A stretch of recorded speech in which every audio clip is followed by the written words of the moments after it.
Okay, Candace. Okay, guys, can you guys hear me? In fact, am I a little bit too loud? Oh my God, it's so good to see all of you guys over here. We've worked really hard to get to this stage. So, welcome to this lecture. I know there's a fancy title in the program, but it's mostly centered around stage anxiety. Just in the very beginning, any of you guys go through any stage anxiety issues? Okay, a lot of us have something like that going on. Well, let me tell you what is really driving this for me. For the past 6 years, I started a lecture series in a different festival, focusing in on practical topics. So just to give you a little bit of a difference, there's a lot of scholarly topics that a lot of us are trained to do. For instance, when we're doing our doctorate degrees, we sit there and we have to do something called a lecture recital. And we might talk about the effects of piano works by Pierre Boulez. All of those are very cool, and those are lots of learning things. I did mine specifically on Chopin Opus 25 Etudes when I was doing my doctorate degree. Those are scholarly topics. Then there's the other side of it, which are practical topics. So I started a lecture series on practical topics, and that's led me to a few different places to present those. So it's been fun, but then somebody finally came up with the magical question. How come you've never done it at TSIPF? You direct the thing. And that's actually a very good point. So some of the topics that I've had before is, the very first one that I started was how to start and finish repertoire. And one of the things that we concluded at that time is the absolute worst approach to starting and finishing a repertoire is open the music, look at note, and play note. And keep doing that until the very end. Instead, you can approach it much more systematically. I also did one called, What is a Professional Pianist? Do you guys know what that is? A professional pianist? Very, very interesting. Professional pianist, we all grow up to be, I'm going to be a pianist. But then as you get older, then you realize that is such a wide term. So that was another one. I did one on how to become a complete musician. How do you become a complete musician? Is it because you play the piano really well, or the cello, or pan flute? No, there's so much more that's involved with it. And some of you guys are already learning that the networking power and all that is very important. And last year I did one called Reimagining Classical Music, which is you walk on stage, you play, people clap, and you bow, and you walk off stage. That formula has existed for a long time. Does it still work? Think about it, does it still work? And I also challenged my fellow colleagues or the college professors. I said, when we grade somebody's degree recital, what we do is we tell them to learn, go play, and we grade them. In the real world, one of the most challenging parts about all of this is audience engagement and getting the people to actually come. What do you think about making 10% of their grade about drawing an audience or having a, PR plan, how to draw audiences? So I talked about that. But then it came to me, we always have a question and answer forum during TSIPF, and it will happen once again this year on Wednesday. Every time we do that, we solicit questions from you guys. What do you guys want us to answer? So many of those questions are centered around performance anxiety. We used to have a lot of different words for that, just getting nervous or panic attack or various other things. So I thought instead of answering that question several times on Wednesday, let's just nip it in the bud right now. Before I do this, can I just ask one other question that's going to be off the side? Anybody going to the Vivace Music Festival this year? Are you really? So that's the thing. You're going to hear this lecture twice because this will be the same one. Okay. So now I'm going to read a little bit of my actual lecture, okay? As a performing artist, we all have one shared goal. Be able to perform at our very best on stage. On stage. On stage is probably the most important element to that statement. We have all sounded amazing. Johnny, I know you've sounded amazing in the practice room. We have all sounded amazing. Okay? But the truth of the matter is how you sounded in the practice room simply does not matter. We are judged on how we sound on stage. If you guys do think about it, if you mess up on stage, you cannot go, should have heard me in the practice room. So this is something that we have to really think about. How do we get to our very best on stage? Having said this, we will directly segue into the words performance anxiety. Performance anxiety. Some may have it from the very beginning of their training, while others may develop it over the years, even well into their adulthood. So, for those of you who do suffer from performance anxiety, were you always nervous? Or did it get worse as you got older? It's a very strange thing to think about at times. You know, when I was younger, Mozart was not hard. The older I got, Mozart got much, much harder. Does anybody else feel that way? Just because you know a lot more and you know this one golden rule, which is Mozart never wrote a wrong note. So you play wrong note, everybody knows. Okay?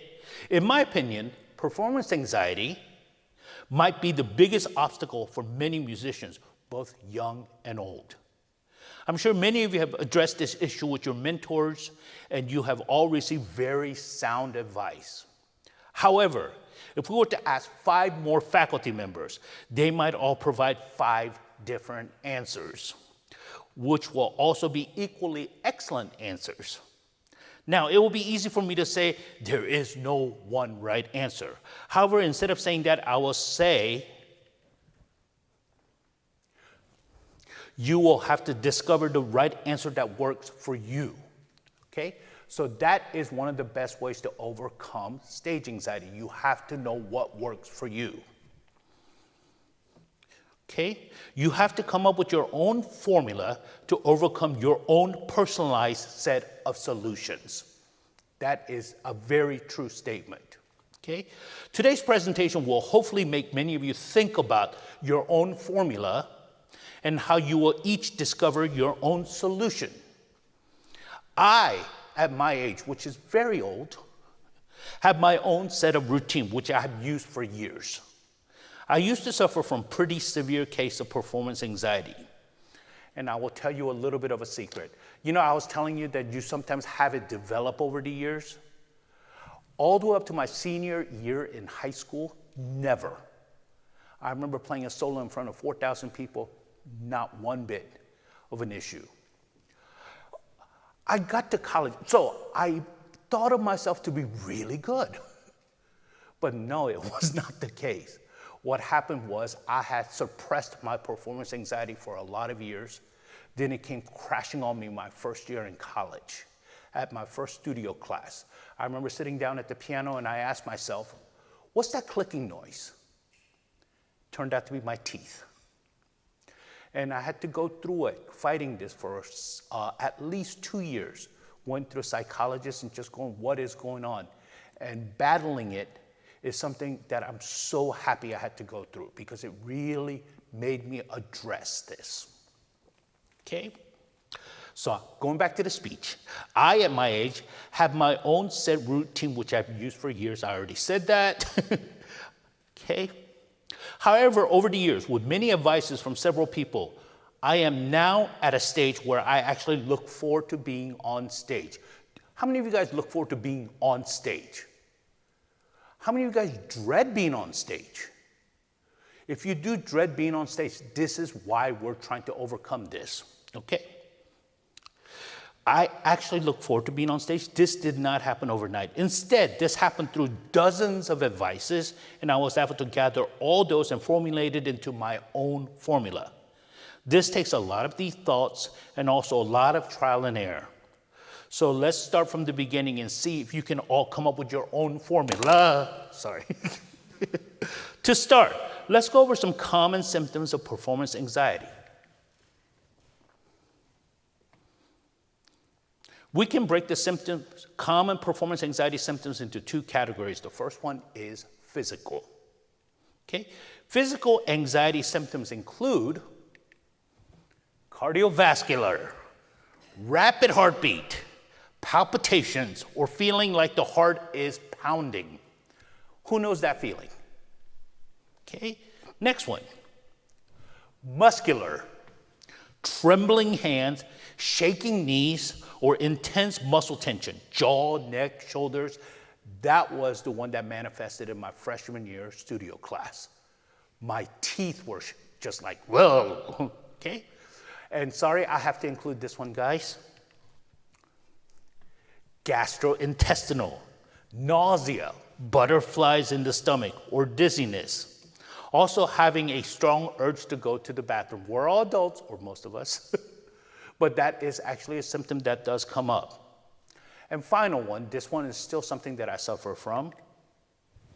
Skin and other, profuse sweating, dry mouth, or cold, clammy hands. Who goes through cold, clammy hands? Okay, these are all part of all of this. Okay, physical symptoms are definitely an issue. However, what I found much, much more difficult,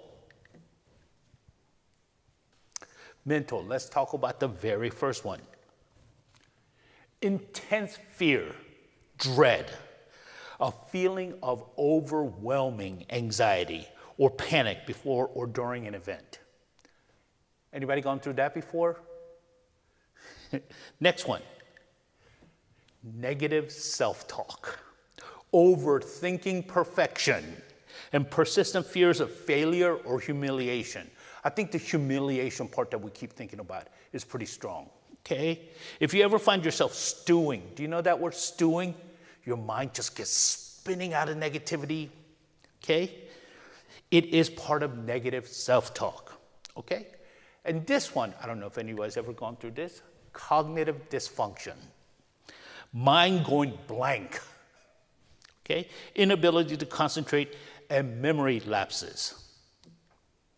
Do you guys know this feeling? I remember one time I went up to the piano, sat down, and you know those lines that separate the white notes? I couldn't see it. So there was a complete something just taking over. And the final one, spotlight effect. The irrational belief that everyone notices every minor mistake or sign of anxiety. Do you guys know what I'm talking about over here? Okay? I think this covers the entire thing. So everything I've listed so far may only scratch the surface when it comes to performance anxiety. However, when looking at this in a broad sense, they are probably the most common symptoms. Now, let's go over each of these and look for possible solutions. However, before we talk about remedies, I would like to mention that these are remedies that will absolutely not work if you do not have the most important variable already in place. That variable is, are you fully prepared for this performance? Just know this. You know how easy it is to say, I tried my best. But I want to ask you, did you really? Was it really, truly your best? Were you really, really prepared? Okay?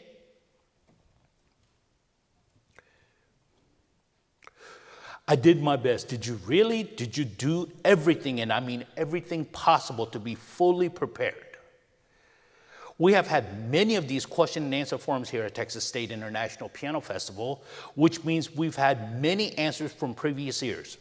I would like to go back to an answer provided by Dr. Lomazov from a couple of years ago on this specific issue. They're very helpful and they're valuable. And I'm going to start off with one that kind of represents 5 or 6 questions that happens. So, to the faculty, how do you address anxiety, performance anxiety for your students? Can we start with you, Dr. Lomazov? Talk about anxiety. Well, when I was younger, I had crippling anxiety to the point where I was questioning the entire enterprise, why I was doing it and why I was torturing myself so much. It's just uncontrollable shaking, blankness in a mind. I would come on stage and I would do all kinds of silly tricks, like I would repeat a word in my head just to blank myself from the fact that I'm playing on stage. And somehow I got through those years, and eventually, as I got through my training, I began to realize that for me, I'm not applying this for everybody, but for me, the anxiety was directly connected to how well I knew something. And you guys don't realize it, but right now in your training, you're learning new pieces constantly. Every year is a new program. It's a huge undertaking, and you're only doing it because you're young and you don't know how difficult it is, so you just do it. But to learn a new program and to play it at the end of the year is tremendously difficult. And anytime you play something new, you're going to feel nervous.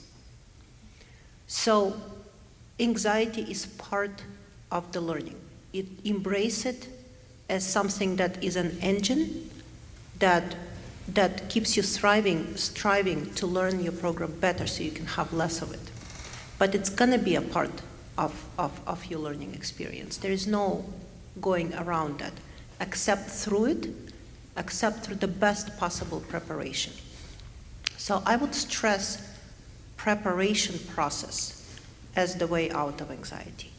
For me, that's what it was. And the more I learn about various ways to practice, slow, fast, hands alone, in your head, singing one voice, playing another voice, rhythms, all different kinds of practice, playing the program multiple times for your friends. All of the tried and true methods work, and you should do all of them. You should record yourself, you should play for your friends. You should work on your program consistently every day instead of crushing it, which sometimes we do. So all of these things will help you. But just know, the older you get and the more comfortable you get with your older pieces, the more you will find out that actually it doesn't have to be part of performance. The older pieces feel more comfortable, and you eventually get to the point where you come out and you really enjoy being on stage and communicating that to your audiences. Thank you. Would anybody like to add? Notice that Dr. Lomazov used the word comfort. In your quest to become comfortable, you have to know the feeling of comfortable. Sometimes go back to some older repertoire that you feel you play very well. After playing, really examine yourself. Are you comfortable?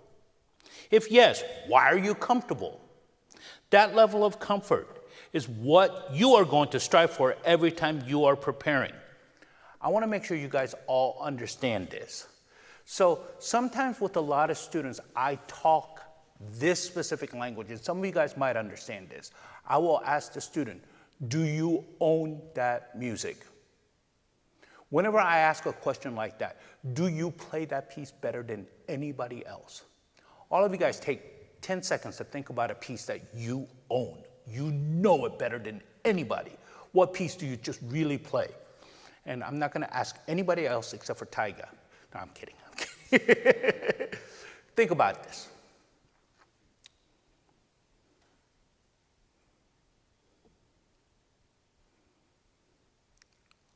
Okay? Now the big key to everything is, how did you get to that level with that specific piece? How are you so comfortable with that piece that you own it? Do you understand what I mean? And what should be happening right now is your standard of learning a piece of music suddenly goes up several levels. Does that make sense, guys? It should go up several levels going, I thought I really knew this piece, but I don't. I needed to get it to that level. Now, one of the things that she talked about, and if I would have let that video kept going, you'll notice Professor Green says the same thing, and a couple of other people about really knowing a piece of music. But you guys are at this level of your training where your teachers will just consistently force new repertoire on you, and there's nothing wrong with that. So you have to really work to get to that comfort level, okay? But that's what you're striving for. Later on in your life, when you're experienced enough to realize this is really hard to know that much repertoire that quickly, that's when you can go back to some of these pieces going, aha, this is the level that I was trying to strive for. So when I asked earlier on today, when I said, do you really know your piece? Are you really fully prepared? This is what I'm talking about. Do you guys understand the difference? Good to hear. This is step number one. You have to be fully prepared. However, even with comfort, other symptoms sometimes find a way to get to you. Now, let's address remedies for those symptoms. We will once again start with the physical side. This is the same list from before, but now we're going to talk about it in a complete different way. Okay? Cardiovascular. I usually introduce to students a specific exercise that I myself use to slow down my heartbeat, and I've used it with some of you guys in here, I believe Mei Ning, some other people.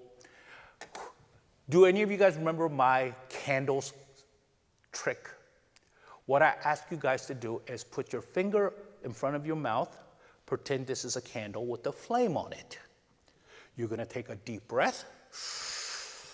Then you're going to blow super slowly where you're going to make the flame just kind of move around like this. Does that make sense? Try that. Now blow it out. Let's try that one more time. You guys look awfully cute doing this, but let's try this one more time. Deep breath, go. And very slowly, go.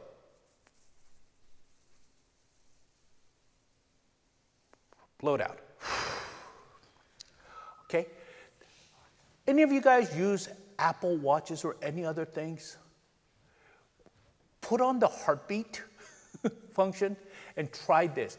You are actually preparing how to slow down your heartbeat with some of the technology that we have right now. This is very helpful. So remember earlier on talking about palpitations and things like this? This is what we're addressing, okay?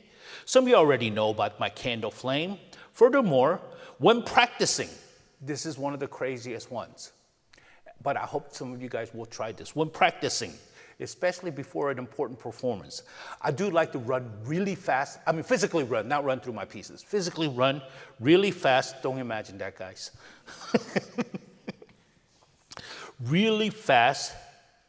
And I try to do anything to mimic the rapid heartbeat. Okay? Afterwards, I do like to sit down and practice slowing down my heartbeat. Okay? I've heard others use some interesting remedies, including, I don't know, some of you guys might know some about this. I've heard some people use garlic, oatmeal cookies. Dr. Washington Garcia likes to have a spoonful of honey. Also, some of you might have heard of propranolol, which is sometimes known as beta blockers, okay?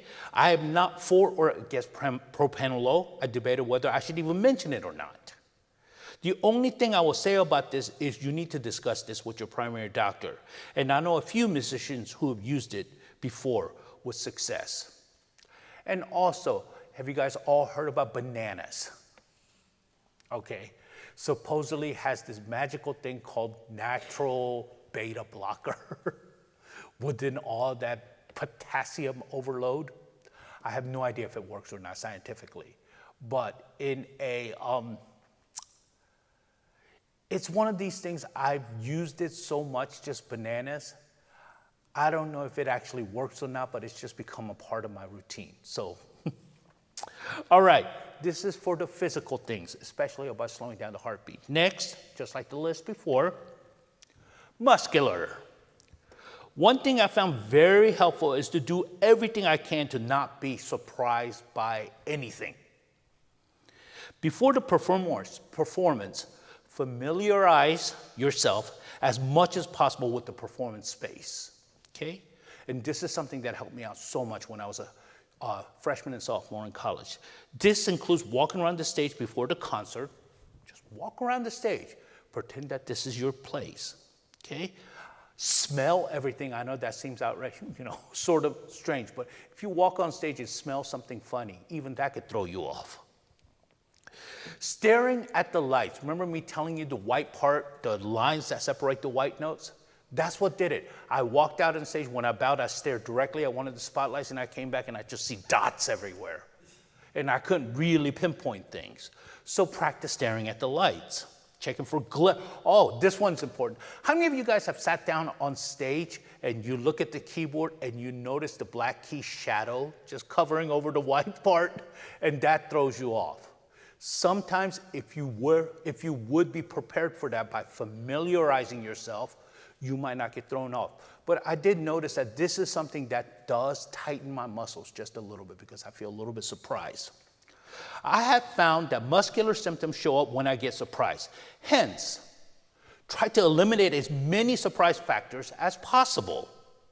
One final thing, make sure you guys all practice at least once with your exact performance attire before the performance. Especially some of you guys, and I'm not only saying girls because it can be guys too, where you have different length heels. Because that can throw things off too, because you're just not used to that. And you don't want anything to get in the way with your legs. So that is an essential thing, to practice with your actual attire. Okay? Sorry, we've got to go back to this. Gastrointestinal. This might seem unpredictable. That could sound a little funny. Unpredictable, but it is easier to predict than you think. First and foremost, establish a routine with your concert day meals. Do any of you have any concert day meals? Routine? Nobody? That's rule number one. If you want to be predictable gastrointestinal-wise, sort of grab a routine that way. Mine is protein and bananas and water, and that's it. Absolutely no sugar, absolutely no caffeine, because that can throw me off. But sometimes this routine will help, okay? I'm sure many of you have heard that bananas has this magical formula. Makes you a little less nervous, okay? And once again, I don't know if it's scientifically true.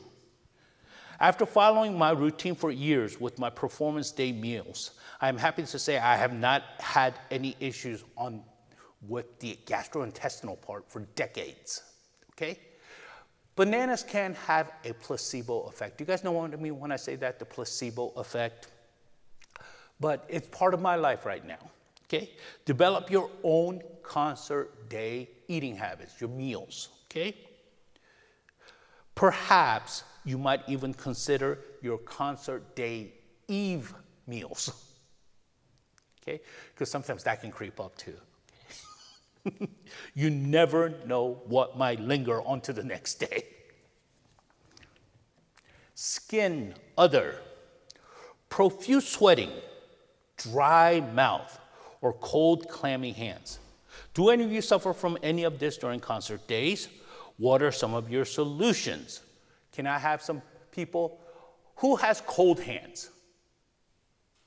Just a couple of you have cold hands. Who has sweaty hands? Yeah, those things. Anybody else? Does your body temperature turn hot or cold?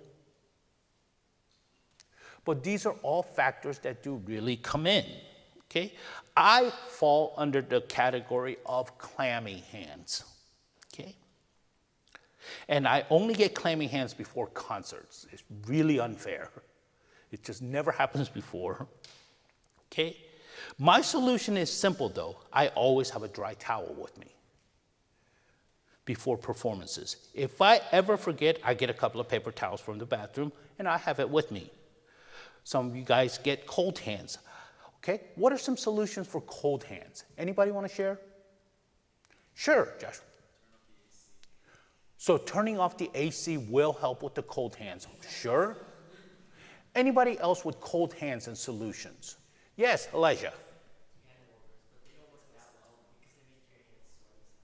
Okay, so hand warmers, but it can have an opposite effect. Yes, Paxton. So gloves is another one. No, these are all very good. Here's the thing about this, and I'm going to go back to my original thing that I said. You got to find a solution that works for you. While it might make Elijah's hands sweaty, it might be perfect for Bridget. So I tell you, my daughter, who is a violinist, loves the hand warmer side of things. Okay? I've heard of also people using hair dryers. Have you ever heard of that? Hair dryers is a lot of popular thing. It's like they go to the bathroom, you know, sometimes they have those hand blowing whatever under the disguise of it's saving the planet with the paper towels, whatever. But yeah, some people say that is the perfect solution of making your hands feel better, okay? My daughter likes to have heating pads. If you suffer from any of these symptoms, I do encourage you to find a solution. The solution you may find is actually quite simple, like mine, which is just carry a towel with me. So this is trying to get rid of that side. Okay? Now, like the remedies for the physical side, let's address the mental side.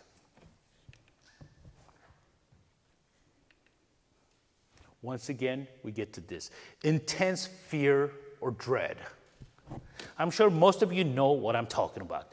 This mental game we have to control is something we all need to learn to overcome. There are probably many approaches, but I would like to talk about one of those approaches.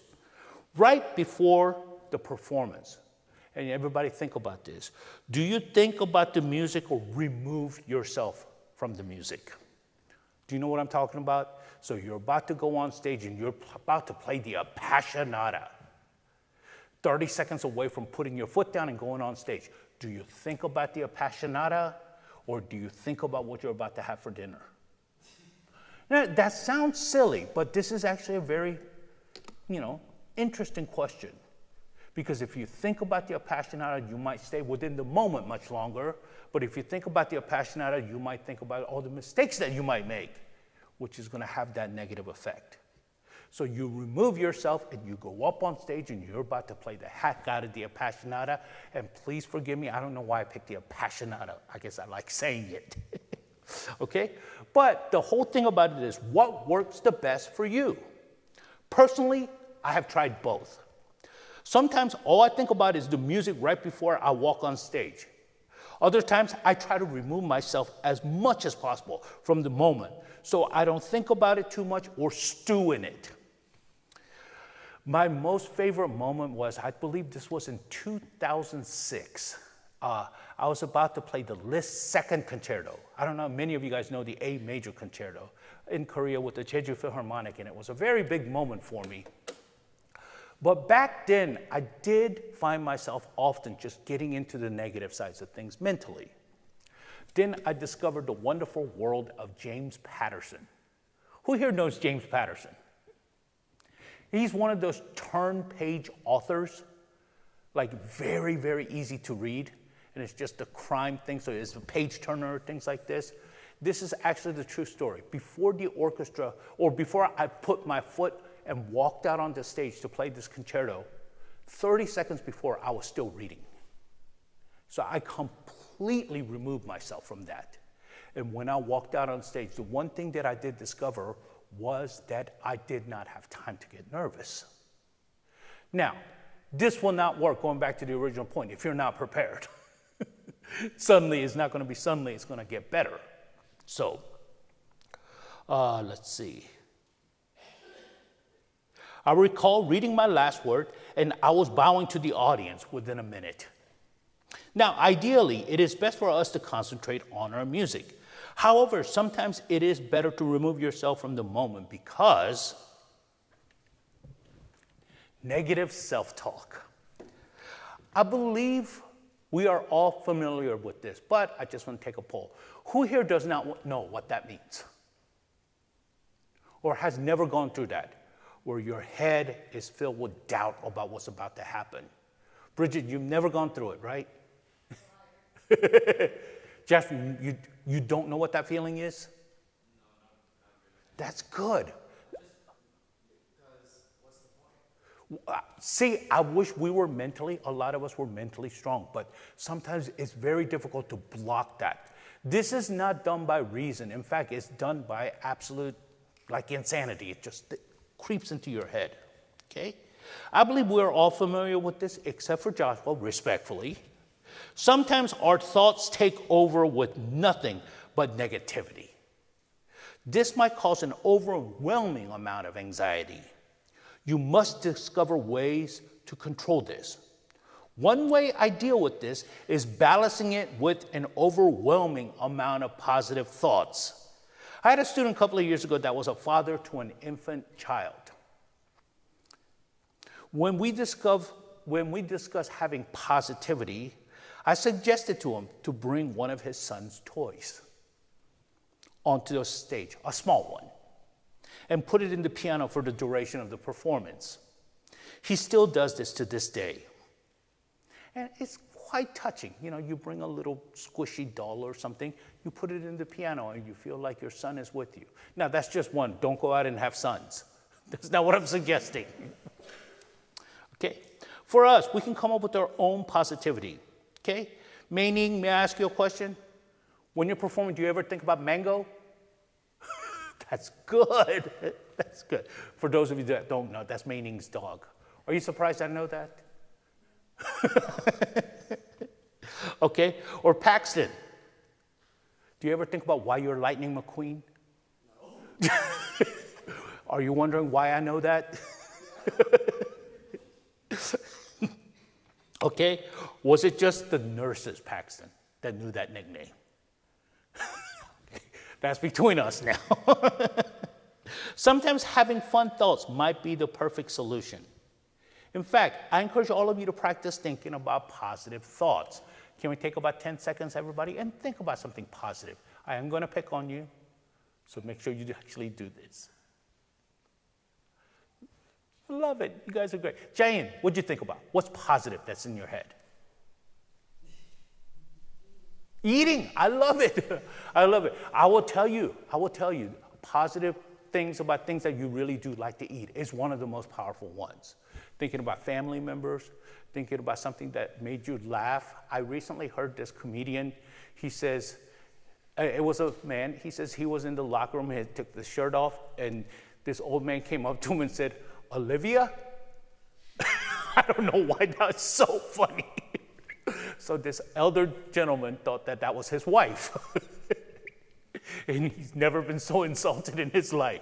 I don't know, that made me laugh so much, but I did put that in my bank of positive thoughts because it was so funny, okay? So you guys all take the time to think about positive thoughts. Anything to battle some of the negativity that can enter, okay? The third thing, cognitive dysfunction. We already talked about this a little bit. Mind going blank. Inability to concentrate and memory lapses. I recall one time when my anxiety was bad, I walked out on stage and sat down at the piano. I was so nervous, I already said this, sorry. This is what happens when you just go into your own direction. And I couldn't see the white lines being separated. Practice many times creating the performance scenario as much as possible. Try to do this in front of people. Also, and this is one thing, and a lot of my students will know this little approach that I do. I want you to start often when you're about to perform, start practicing the beginning of the piece. A lot of times when you nail the beginning, the chances of you having a successful performance increases by quite a bit. So really concentrate on the beginning of the piece, exactly how your body functions and things like that, okay?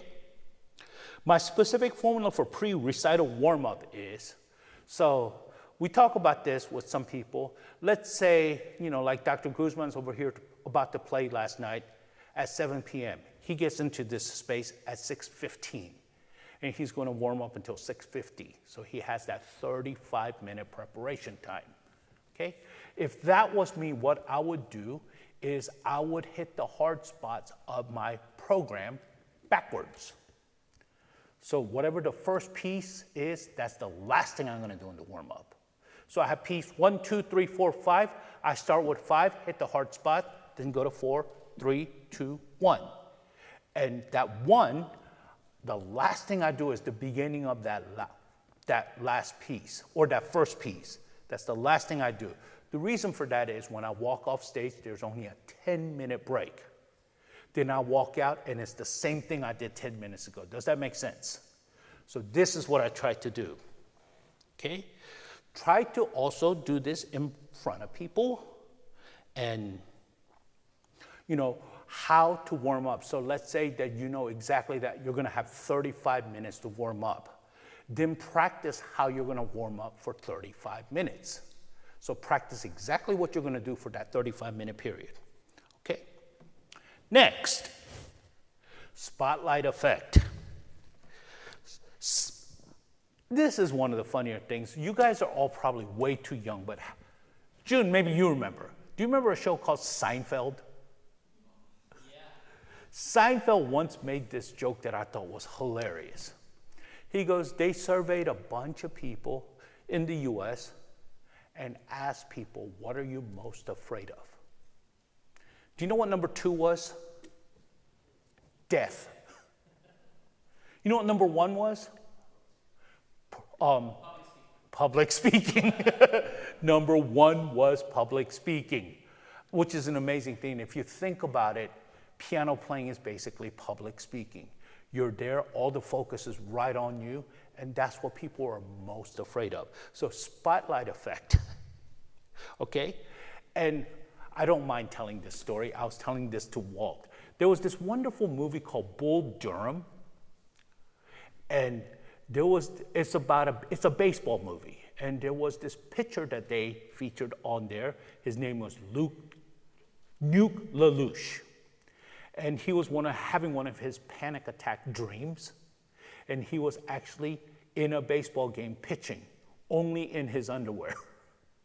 And everybody was laughing at him. Now, I want you to think about this.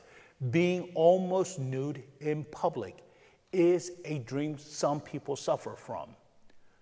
And that is all about that public speaking thing. Suddenly the focus is all on you. Does that make sense, guys? So that's the effect of that spotlight effect. The spotlight effect is real. The solution to dealing with the spotlight effect is to fully embrace it. Okay? Let's now move into other, perhaps unconventional remedies for anxiety.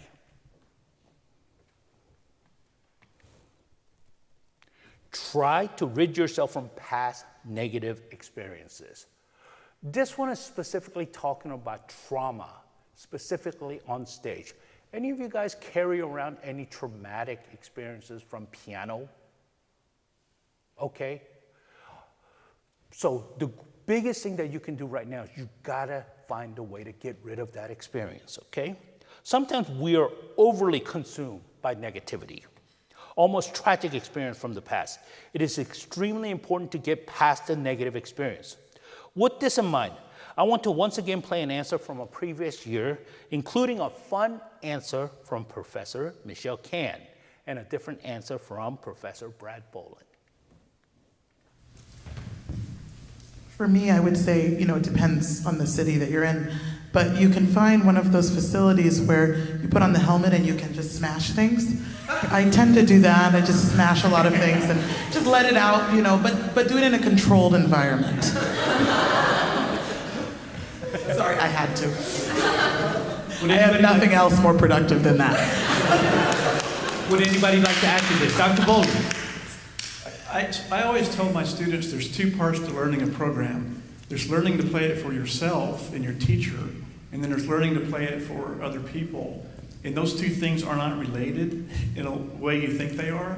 So if you think of yourself a little bit like maybe an athlete might, you practice performing, and if you don't win every game, it's just going to be one of many successful games you're going to have. So you don't make any particular performance the end all.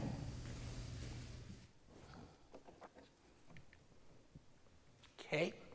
The next one I'd like to talk about, unconventional other remedies. creating your personal bubble. I like to create a personal bubble when I perform.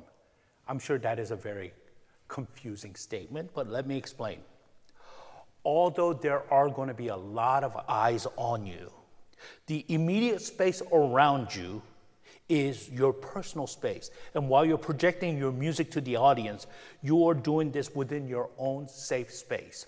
So you guys sit down at the bench, you put your hands on the piano, so a little bit behind you, there's a bubble all the way to the end of the piano, and that is your space. Let me explain why this is an important thing to think about. I want you mentally to stay within your bubble or your safe space. Another way of saying this is do not let your mind wander off. That might become more familiar. How many of you guys have played?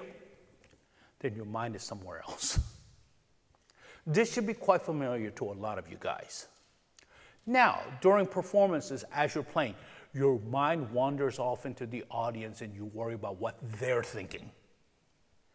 That's the dangerous space. We want to try to prevent that as much as possible. Okay?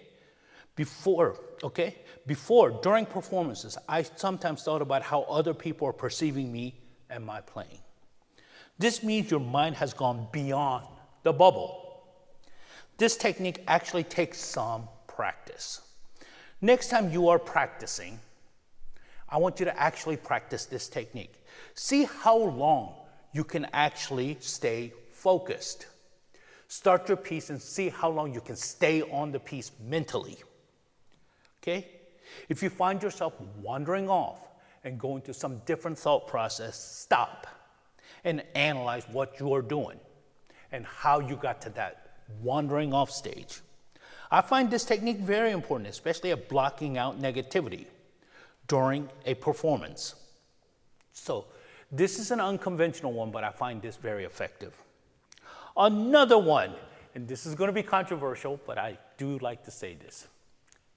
It's just a performance. It's just a competition. It's just an audition. The audition might be the big one, much more than competition. I can explain that. Okay, this sounds weird because we have to take every performance seriously, no doubt about it, and never underestimate an audience.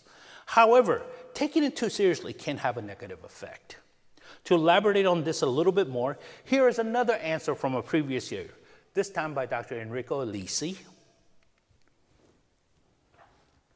Dr. Alisi? I'll start very quickly by saying, if you look at what goes on in the world, being on stage is a piece of cake in comparison.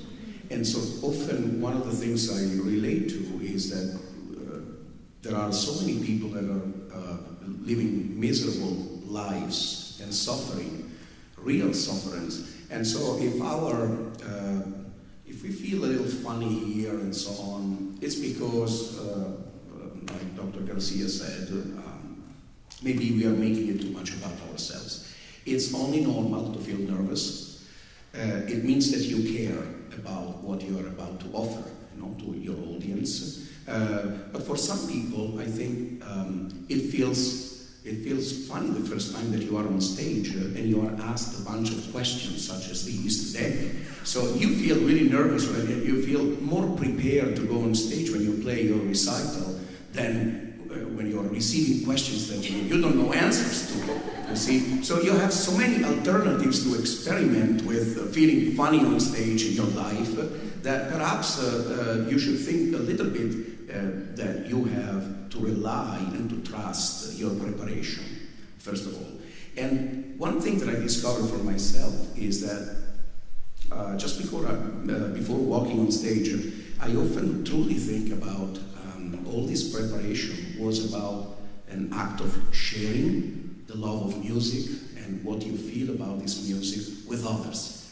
So that is actually that given moment, you are given this opportunity to show the music, basically. And so if you focus so much on that act, as opposed to how it's going to turn out and how am I going to be perceived, I think it goes a long way to remove your feelings from what causes this discomfort and simply enjoy, And one thing that you may be reminded of is how you started music in the first place. It was probably something that touched you. So if you go back deeply to that moment, that's the moment where you go and share. And so you remove yourself from those feelings that are affecting maybe that moment before you go on stage, perhaps. But again, think about the suffering of other people. This is nothing in comparison. Good answer. Okay, once you broke through the very thick Italian accent, that is really, really helpful information from Dr. Alisi. Okay? Sometimes we do have to think about the bigger picture. It's 2026 right now, and I have told my students very often, my last very important performance was in 2008. You guys might want to say, why 2008? That's when I applied for this job here at Texas State University. And I had a 30-minute recital from 1:30 p.m. to 2 p.m. That recital determined the rest of my life. As opposed to playing a concerto with a huge orchestra, if it doesn't go so well, I think I'm usually sad for maybe 2 weeks. That's it. It doesn't change my life all that much. So sometimes we put way too much pressure on ourselves. And that's basically gist of Dr. Alisi's, you remember your parents saying there are kids starving in Africa? It's kind of that thing. Okay? When we're performing, we of course want to do our best and we want to never underestimate an audience. But do know every one of these performances are a learning experience of what you can do better next time. And it's not, oh, I suck or anything like that. So this is, keep in mind. And my other remedy, this is going to be a fun one. The 3-3-3 rule. Who's heard of this before? Okay? The 3-3-3 rule. I did not hear about this until a couple of years ago, but this does actually work. Okay? This is yet another strategy to combat extreme negativity that we go through mentally before performances. The first of the 3-3 rule is look. So, everybody, just listen to my voice. I want you to just look around you and find 3 things that you notice.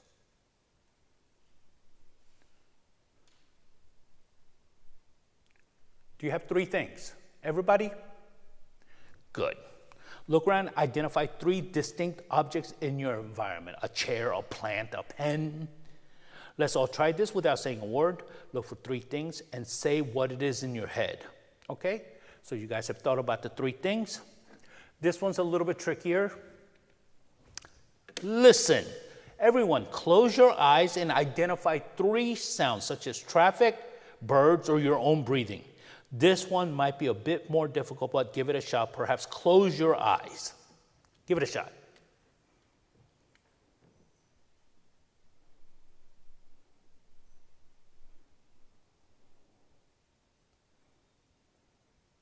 Okay? Notice it gets a little bit tricky because I asked you guys to do all this, and as soon as I did, everybody had to get quiet. But if you're by yourself in a backstage or somewhere, this will become much easier. Okay? Listen for 3 things. So first one, look for 3 things. That's considerably easier. Listen for 3 things. And final of the 3, move 3 things. Okay? Everybody, move 3 parts of your body.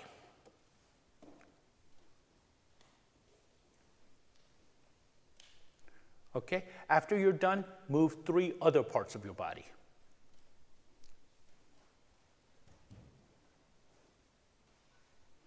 Okay?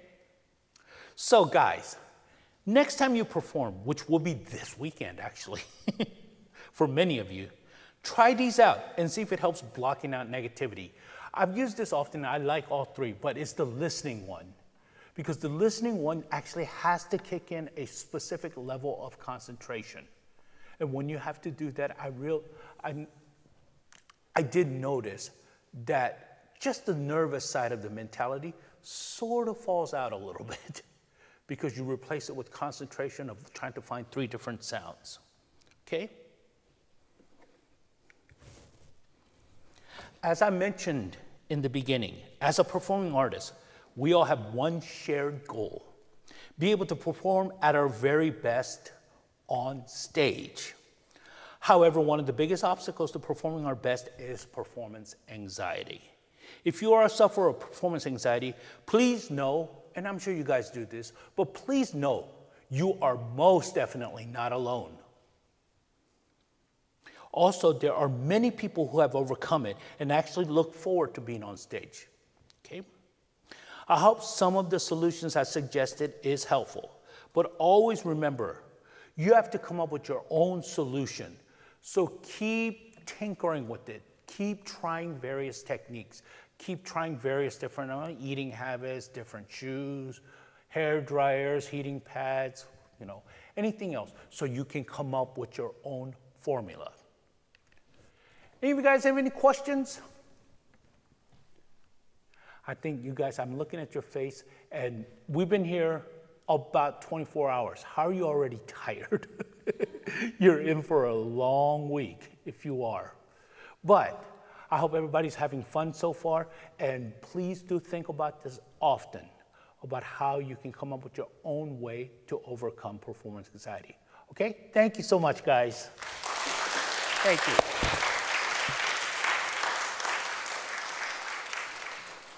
Okay, we have some counselors. Can we just try one thing? I don't care what key we're in. We're not even going to play piano. Can we all sing happy birthday once, guys? To Dr. Katsuma. 1, 2, 3. Happy birthday to you. Happy birthday to you. Happy birthday, dear Dr. Katsuma. Happy birthday to you. Yay! Okay, guys, follow your counselors out. Thank you.